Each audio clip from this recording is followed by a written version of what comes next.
Okay, so we are going to dive right in because 5 minutes is enough, So we're going to go right into the presentation, and I'm going to share my window with you. Oops, hold on a second. No.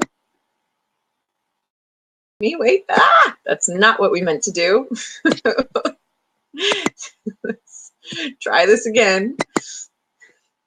I don't know if you just saw me go into a million pieces, but that was interesting. Alrighty. Okay, so here we are. The truth about alcohol and fat loss. So if you are like myself, you have been one of those people who really likes to drink or enjoy your alcohol and also really wants to be able to lose fat at the same time. It's like the ideal would be to have both. And I can tell you that I've been on both ends of the spectrum. I have enjoyed my alcohol and lost weight, and I've also abstained from alcohol and I've seen what kind of result that provides for me. So I'm speaking from both directions, and I can give you the experience that I've had. So before we start, let's just go into who the hell we are and why you should listen to us in the first place. And just a second here. So we are the Green Door. The Green Door is our virtual workshop portion of the Diet Doc Lifestyle. So the Diet Doc Lifestyle is a one-on-one nutrition coaching program.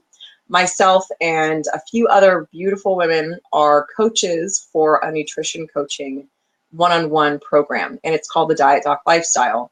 The Green Door is our virtual group coaching platform. So it's all virtual workshops. This is our access to hit a lot more people with this information.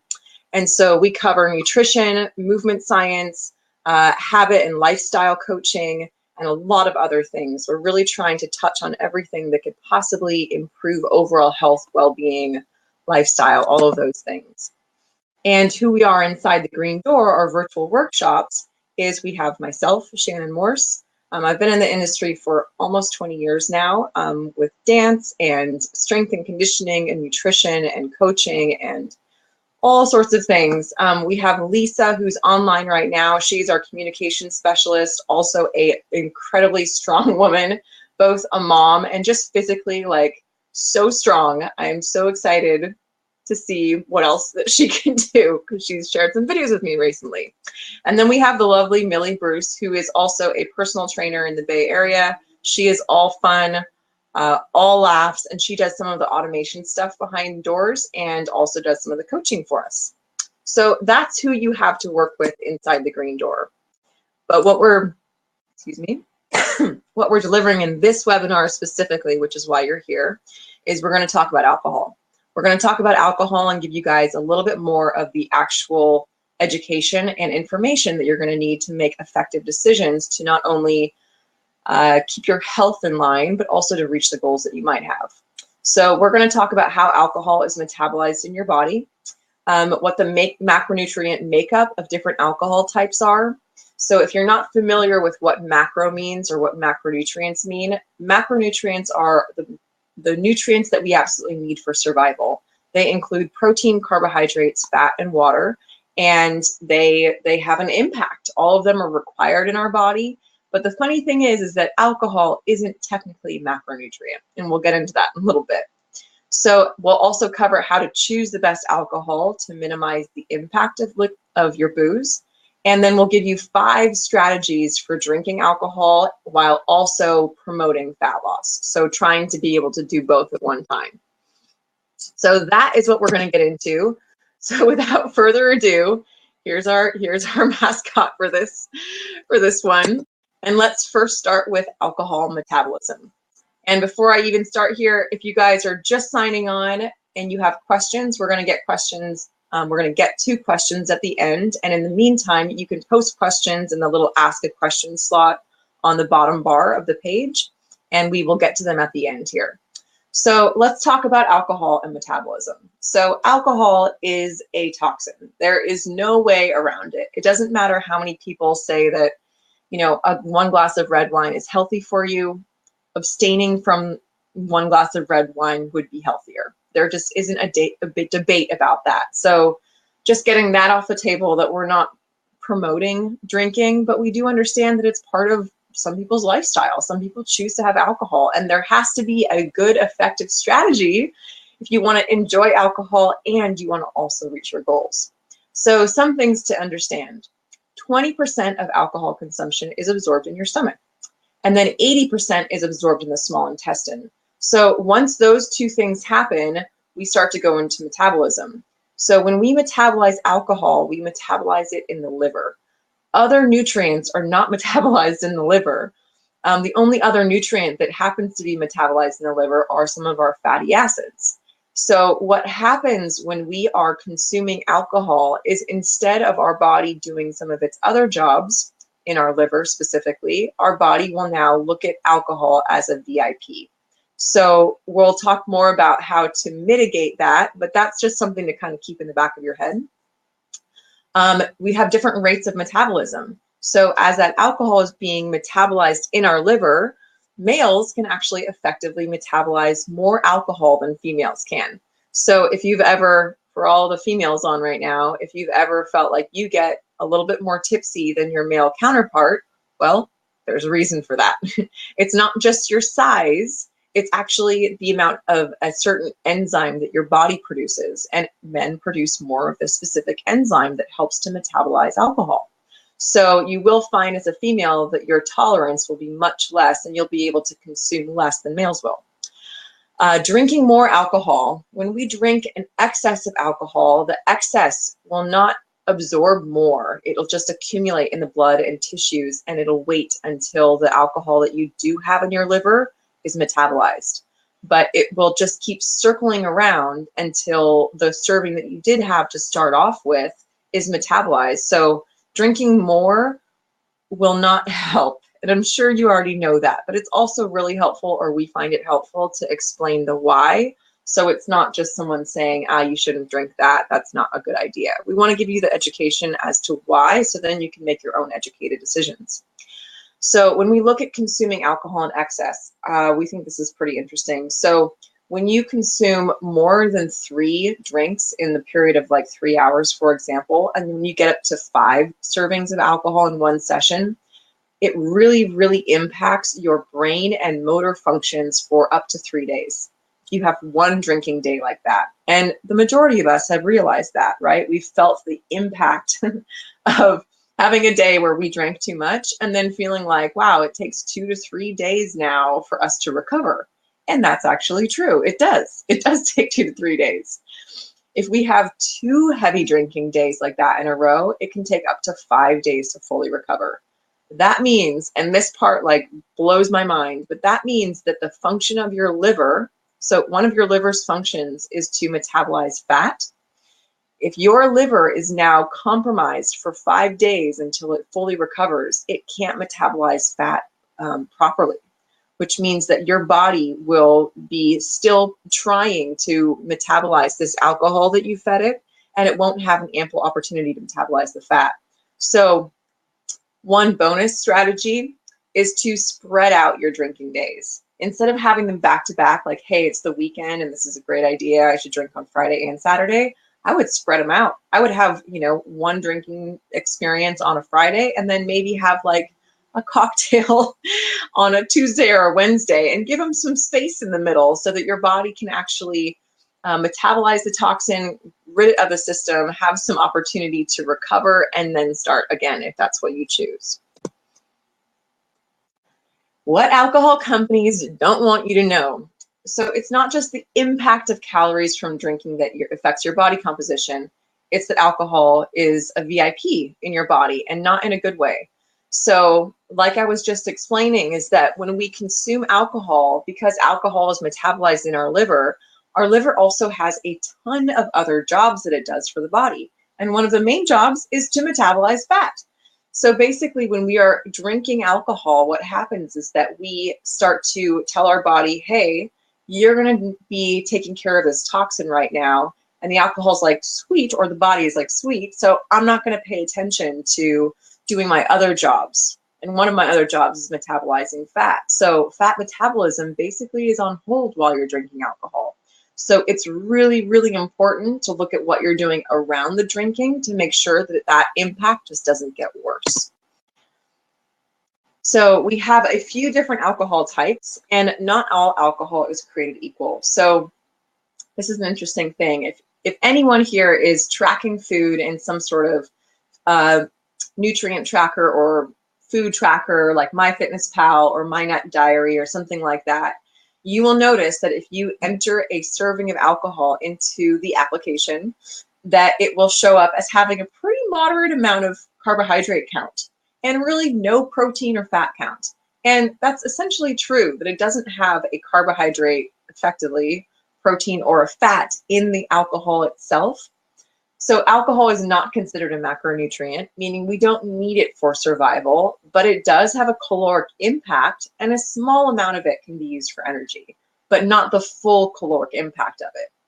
But when we're looking at alcohol and when we're looking at tracking it effectively so that you actually understand the impact, when we look at adding like a glass of red wine, for example, into a tracking app, it's going to show that it has about 6 to 8 grams of carbohydrates, but it has 120 calories. So that just doesn't add up math-wise. So where are those calories coming from? So what we do in our coaching practice is we allow people to track it as a carbohydrate because it'll break down most similarly to a sugar. Even though it's metabolized in your liver, it's going to break down as a sugar most closely. So we look at having each serving of alcohol, no matter if it's a glass of wine or a snifter of scotch or a serving of vodka or a pint of beer, it's going to be approximately 120 calories. Some are less, some are more. And then to find the amount of carbohydrates, you divide by 4, which is the amount of calories per gram of carbs. And you find your grams of carbohydrates for that meal, for that drink, excuse me. So 120 divided by 4 would be approximately 30.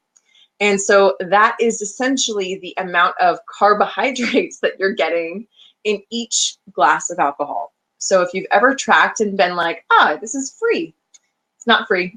It's not free at all. And what's especially not free is some of the items that we pair with the serving of vodka, for example. So when we start to add things like mixers that include sugar, the pairing of sugar and alcohol together is probably the worst thing that we can give to our body ever. Like, it's just not good. So one of the strategies, and I'm getting ahead of myself, but one of the strategies is to choose things that aren't mixed with anything. So keep your alcohol very clean.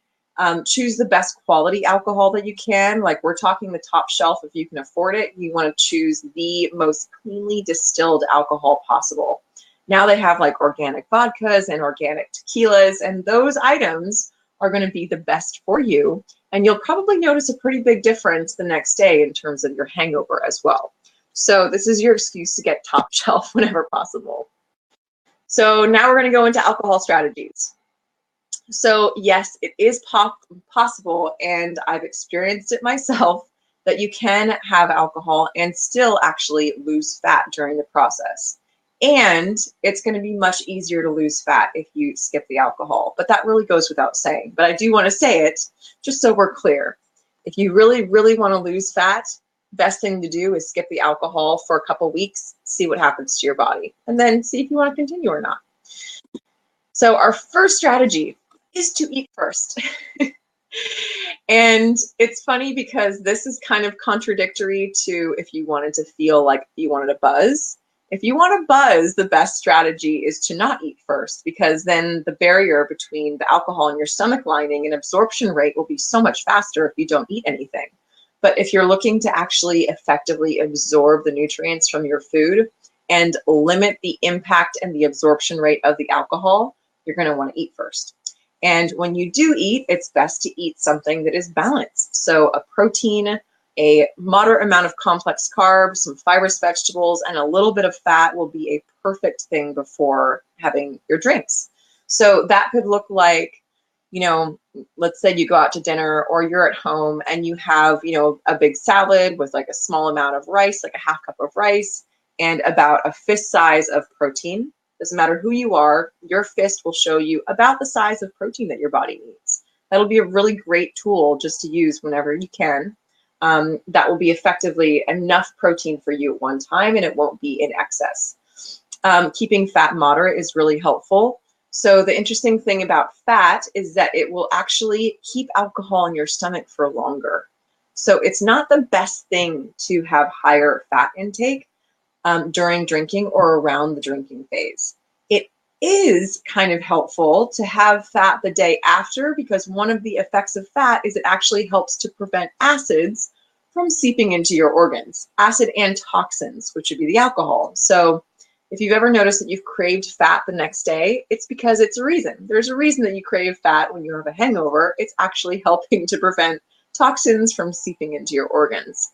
But when you're planning on the meal that comes before your alcohol, it's best to keep it very low in fat, moderate in complex carbohydrate, and make sure that protein is high.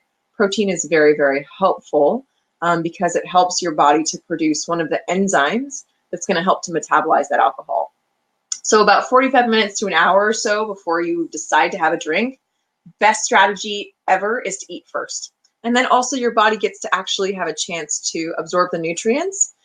If you drink first, your body will be so busy trying to rid itself of the toxin that all food that comes at or after will then more readily go to fat storage, or it'll just wait to go into absorption. But generally, we don't have just one glass. If we do, congratulations. But generally, people in our culture and day and age have more than one, which will really mitigate the opportunity for our body to metabolize and absorb those nutrients from the food. Okie dokie. Second one is to have a solid pregame. And this is kind of right into the topic that we just had, but keeping complex carbs and fat in moderation at your pre-drinking meal is ideal. Focusing on including lean protein, 2 servings of fibrous vegetables because it's going to help you to feel full longer, and around 10 to 14 grams of fat. We don't really need to go much more than that, like ever. Alcohol is most closely absorbed in the body as a toxin and as a sugar. And so we track that alcohol most closely as a carbohydrate. And remember, it's about 30 grams. So when you're thinking about this, it's really helpful to keep those complex carbohydrates pretty low in the meal that comes beforehand. And if you're going to eat or have any sort of meal during drinking. Like our preference is to eat before, but if that's not possible, it's going to be really helpful to keep complex carbs out of it completely, because you're going to get enough carb or sugar that comes from the alcohol itself. However, if you are looking to help absorb the alcohol, then you do want to have some sort of complex carb in your system, because it's going to help to absorb the alcohol and prevent it from seeping into your bloodstream as quickly. So it's actually going to help mitigate the impact of the alcohol if you do have a complex carb. So we have kind of 2 different strategies here. If you want to reduce the impact of the alcohol, it's going to be helpful to eat a little something that has a complex carb. If you want to reduce the impact of carbohydrates in a sense where your body can actually use what you're giving to it in the form of alcohol, then it's best to keep additional carbohydrates out of that same meal, or else you're going to have more than your body can use at one time. So we have 2 different strategies. And in terms of fat loss, it's best to keep that complex carb out of the picture. Strategy number 3, choose your booze wisely. So not all alcohol is created equal, and your best bet is to go with a hard liquor if your body can tolerate it, without a mixer or a calorie-free mixer like soda water. My favorite is tequila. Fun fact for you, tequila is the only alcohol that's actually it is not a depressant. It actually increases energy. It also has a lot of other benefits, and I can't rattle them off right at this second, but tequila, in my opinion, at least in my body as well, it does me the most service. It doesn't make me tired. I don't usually get a hangover, so I just will sip on it. And it is so strong that sipping on it with maybe some ice cubes in it is the only thing that I really need to do. And then therefore it kind of prolongs that drink a little bit longer. On the other hand, on the other end of the spectrum is beer. So beer has kind of this, it has had this idea that, oh, beer can be healthy. There's light beers, there's this, there's that. It's really not. It's really not healthy in any way. And the body will have a much harder time breaking beer down. Other items that are going to be more difficult are things that have excess sugar. Margaritas, champagne has quite a lot of sugar in it. Any mixed drinks you want to avoid at all costs. Pina coladas, lemon drops, all of those things. You can probably tell by the hangover that you may have had at one point that those things are probably not ideal. And then for wine lovers, the dry red wine is going to be your best option. Wine does also have some health benefits, but realistically, like we said before, just abstaining would be healthier than choosing wine. But if you are going to choose wine, a red dry wine is going to be your best bet. It's going to have lower sugar and it's going to have the least impact. Strategy number 4, hydrate. So this part is interesting, and another fact is that I bartended for about 10 years of my life, so this topic is a very close relation to my heart. So I remember when I would see people that were really, really intoxicated, I would give them a pint of water with a little bit of pineapple juice in it. And the reason for this is that the water and glucose actually bind together and they hydrate the system immediately. When we drink water on its own, it takes about 30 minutes to pass through and actually start to hydrate our system.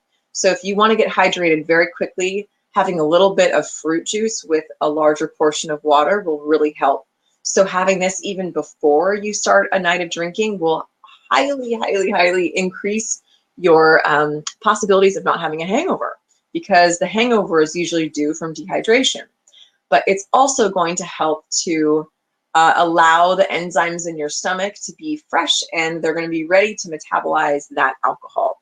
So the glucose will pull water through your system more effectively, and drinking ahead of time with a little bit of fruit juice will be super, super helpful, not only for health, but for hydration and limiting your hangovers. And strategy number 5 is to pace yourself. So when we start drinking in excess of what our body can actually metabolize, our body doesn't like put that alcohol somewhere else. It stays in our system until the alcohol that we've already consumed is metabolized, and then it gets to start with an additional alcohol we're consuming, which is why you might notice that if you've ever started to go into 3 or 4 drinks, you're kind of still drunk the next day. And that's because you're actually not sober yet. Your body is still trying to work through that additional alcohol that it hasn't gotten around to metabolizing yet. So again, think about the fact that men can metabolize more alcohol within an hour period and women can metabolize less. And that's because men produce more of this enzyme of alcohol dehydrogenase. And this enzyme helps to break down alcohol. So this is a super, super important thing for some of my lady friends out there, because I feel like women, for some reason, have had this idea that it's going to be helpful if we don't eat as much during the day, so then we can drink more at night. And let me tell you, that is probably the worst idea for your body. And the reason for that is that when we go into a fasted state, our body stops producing the enzyme that helps to metabolize alcohol. So that means that our alcohol absorption increases because there's no food in our stomach to actually absorb it. And it slows the breakdown of alcohol because we're not producing as much of this enzyme anymore. So the impact is like, it's totally not great in any way, shape, or form. And then what usually happens in those circumstances, you know, if we don't eat very much during the day, we're saving up the calories for drinking in the evening. And then the next day we go and have like a big brunch that has a lot of fat and a lot of carbs. Our body may still be working to rid itself of the toxin and isn't ready yet to metabolize and absorb the nutrients from the next day. So the whole thing is just like a recipe for disaster. So the best thing to do, and I'm going to toggle back real quick and just kind of give you guys a little summary here.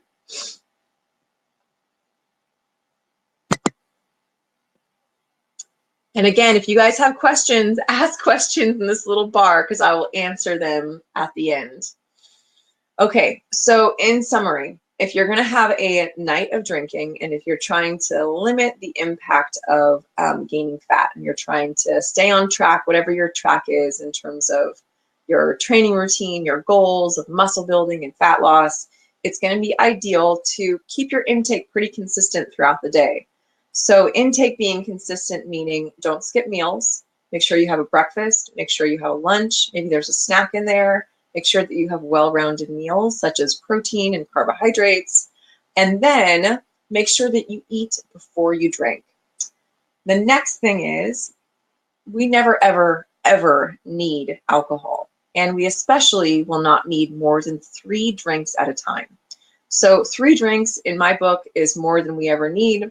Nothing good happens after 3, not only in our life, but especially in our body. So really limiting your intake to 3 and capping it at that. The next thing is to be hydrated. So we have this term that's always be double fisting. This is Millie Bruce's term.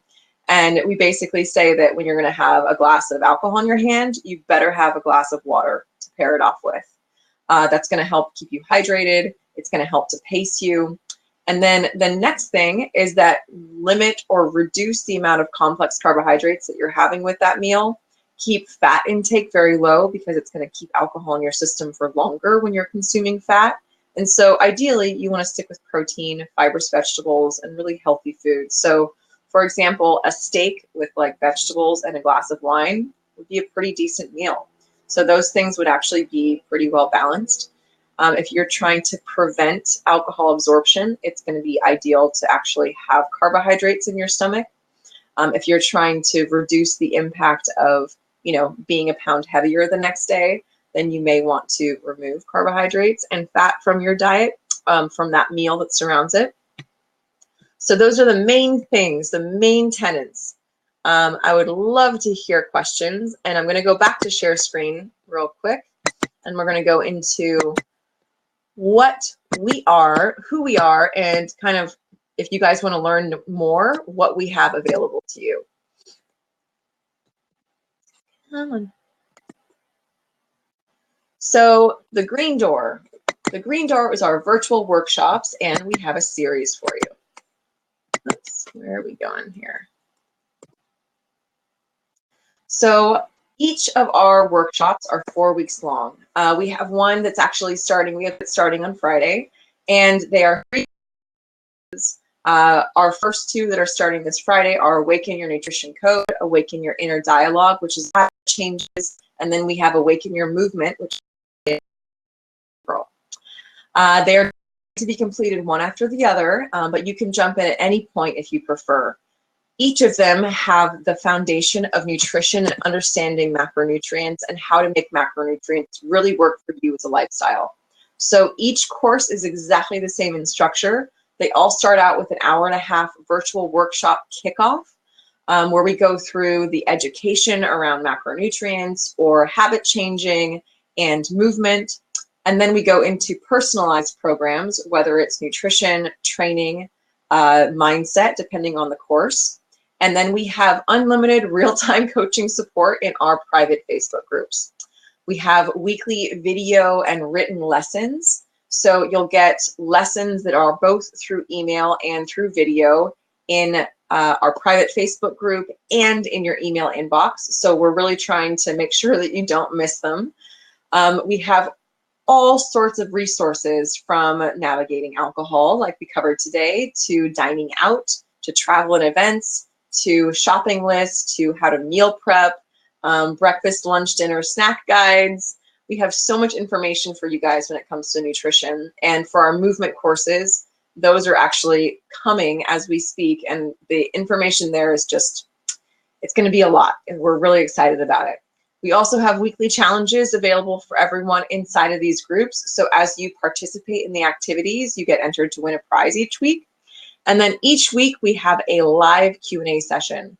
So those live Q&A sessions are also on, and they're each an hour long, full of questions. And again, if you can't be there live, you can always watch it later and post your questions ahead of time, and then get the information when you can watch it. So in our Nutrition Code workshop, which starts on Friday, We give you personalized macronutrient ranges. So we have a very in-depth intake form, and then we provide you with macronutrient ranges and calorie ranges based on your goals and your activity level. We give you in-depth macronutrient education. So we're really trying to support you with the why and the how. We go over thermal effect of food, how blood sugar affects your body composition, meal planning and spacing strategies, making your foods work for you, right? Like making alcohol work for you. You get nutrition, support, and accountability. And these programs are running every 6 weeks. Our Awaken Your Inner Dialogue course, which also starts on Friday, has the baseline of nutrition. So all of our courses have the baseline of nutrition available, and we go through daily and weekly journaling opportunities. We're really looking at uncovering the internal dialogues that might be preventing us from reaching our ideal goals in terms of body composition or any habits that don't serve us anymore. So we're really trying to cultivate awareness here in this workshop and really go into the why of why we make certain decisions around food specifically and how we can have access to changing those. That one is a very close one to our hearts. We took it personally last month, and I definitely realized some things that I didn't know before, and that was quite eye-opening. And last but not least is Awaken Your Movement. So this series, I'm so excited about it. We're going through weightlifting and resistance training, energy systems and how they affect your body. Basically, this one is all about if you have a physique goal in mind and you want to know exactly what movement and what type of training you're going to need to get there, this is the course. This is the course that's going to teach you whether or not Barry's Bootcamp is going to be the way to go, or whether or not yoga is going to get the results that you want, or if you're doing SoulCycle, or if you're running and you're sitting there going, why am I not getting the results that I want? This is going to teach you. I'm super excited about giving this workshop. This one is going to be super exciting. So as we continue, if you guys are like, hey, I want more of this information and I would love to be part of this, we have a community, and that community is inside the green door. So after this, you will get a link to sign up. For people who are participating on this course, you actually get a discount for our courses. You can either choose to do one, or you can choose to do all three and basically just master nutrition, mindset, and movement all in one go. And make sure you use the Awaken webinar code to get the discount that we're offering you guys. Once a 4-week period is over for these courses, you can always have the option to stay in the community for $10 a month and have access to us as coaches. It's kind of a ridiculous offer, and we're not sure that we'll keep it there for very much longer. It'll probably go up. So I'm going to toggle back now. And wonderful. Okay, so that is our presentation. I'm going to go in and answer one question here. If you guys have more questions, I'd love to hear from you. And I will stay on until we're done. So this is from Chris. He says, any suggestions on red wine that meets your description? So is in like a dry red? Let me see here. I haven't drank red wine in a long time. I've been sticking with tequila primarily. Lisa or Linda, do you have an idea for a dry red? I'm trying to think of one off the top of my head.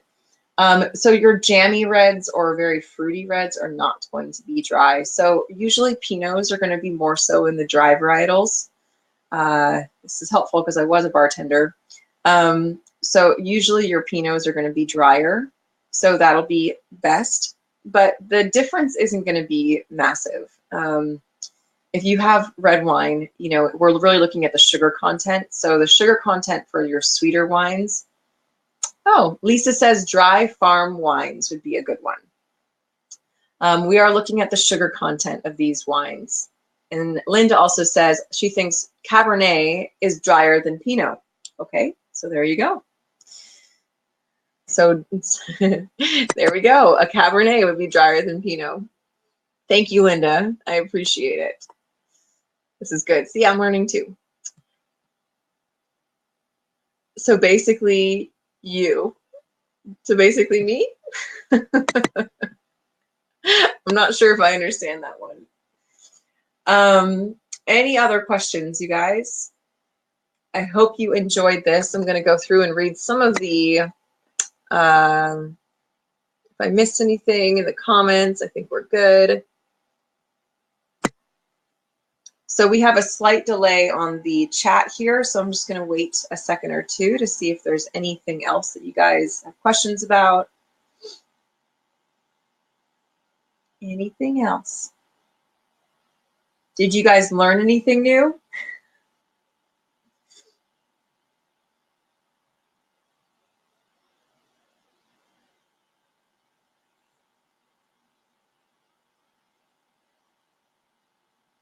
I always feel funny at this part because I know I'm waiting for people to have a chance to respond, and I'm like, am I supposed to say something? Should I say something right now? Occupy the space. Oh, there we go. Okay, so Linda's asking a question here. When you decided to stop having alcohol, how did you deal with social interactions with those who wanted you to drink with them? That is such a great question. Thank you for asking that. So I stopped drinking alcohol last March, and I actually started again in October, in very small portions. But the reality is, and I've done this a couple times, but I've had two strategies. So the first one is I was just so done that I would tell people ahead of time, I'm not drinking. Doesn't mean that you can't. You do you, and I'm going to do me. Initially, I certainly had this thought process that I would not be as fun and not have as much of a good time. And what I realized, and I think Lisa might have realized this too, is that no, I had a great time and I remembered everything. and I felt good, and I felt good continually. So it was like a win-win. That idea that I wouldn't have a good time or it wouldn't be fun was all in my head. And it was actually the opposite. I had a great time. So that is one of the aspects. Now, strangely enough, when I'm in social interactions and I might have one or two, I don't have a tolerance at all anymore. And so it's pretty easy to just have one, and I might not even finish it. That's how my body has changed in terms of its efficiency of metabolizing alcohol. I hope that answers your question. If you have more of those, feel free to ask, because those are definitely interesting. Awesome. Sarah says, apparently I need to drink more tequila. Meg says, very inspiring to hear your story. Thanks, Meg. Yeah, it was very, very interesting to stop drinking for, I think it was 9 months. And I shared a lot of it on Facebook and video logs if you guys are interested. There was lots of things to share about it. Any other questions that you guys might have? There are so many topics with alcohol. I will tell you that the other day I was sitting at a bar, and I was not drinking on this occasion, and I was astonished at the amount of work they put into producing these beautiful packages of alcohol. So the labels and the bottles, and it's just basically really well packaged poison. And I was like, wow, it was such like an amazing, thing to realize that we just spend so much time on marketing this thing that is not, it's just not good for us. I know I really enjoy liking my tequila, and I still sip on it, and I own it. And I'm like, I know what it does in my body, and I'm still doing it on occasion. But it was just something so crazy to think about. So Meg says, which alcohol is lowest in sugar out of those you recommended? So in terms of sugar, all of them will break down into a certain amount of sugar, and you can really taste it. But the best alcohols, really the ones that actually have like a benefit for you, will be tequila and wine, red wine specifically. Things like gin, no bueno. Gin is awful for your brain function. Your bourbons and darker colored liqueurs will generally have a higher sugar content. All of your aperitifs and digestives will have a lot more sugar. Things like Fernet, Vodka can be comparable to tequila. Thank you for asking that. And some vodka is going to be potato-based, and some of it's going to be grape-based. I found that the grape is easier for the body to process. I believe that Effin vodka is grape, and I believe Tito's is as well. Usually bartenders will know this, which is grape distilled and which is potato. But yeah, I would definitely stick with vodka, tequila, or red wine. Also, we have genetics that come into play as well. So some people's genetic makeup will make it really hard to metabolize certain types of alcohol. And I don't think it's the alcohol itself that makes it hard to metabolize. I think it's what it's distilled from. So if someone has, allergies or doesn't break down certain items very well, like juniper berries, for example, as in gin, it'll be much harder for their body to metabolize that. Also, where we come from in the world, you might notice that, obviously if you're down in South America and you were brought up around tequila much more frequently, that your body's going to recognize it and it's going to be able to metabolize it more efficiently. If you are in Russia, you're probably going to have a much better time metabolizing vodka than someone who was not brought up in that culture, because your parents will have genetically predispositioned to be more effective at metabolizing those things. So understanding what actually feels good in your body is always going to be the best bet. Any other questions, you guys? And so we still have 9 people live. Oh, thank you, Linda. Linda says Tito's is made from yellow corn. Okay, so no Tito's, but Tito's is organic, which is helpful. But okay, that is good to know. Thank you. Any other questions?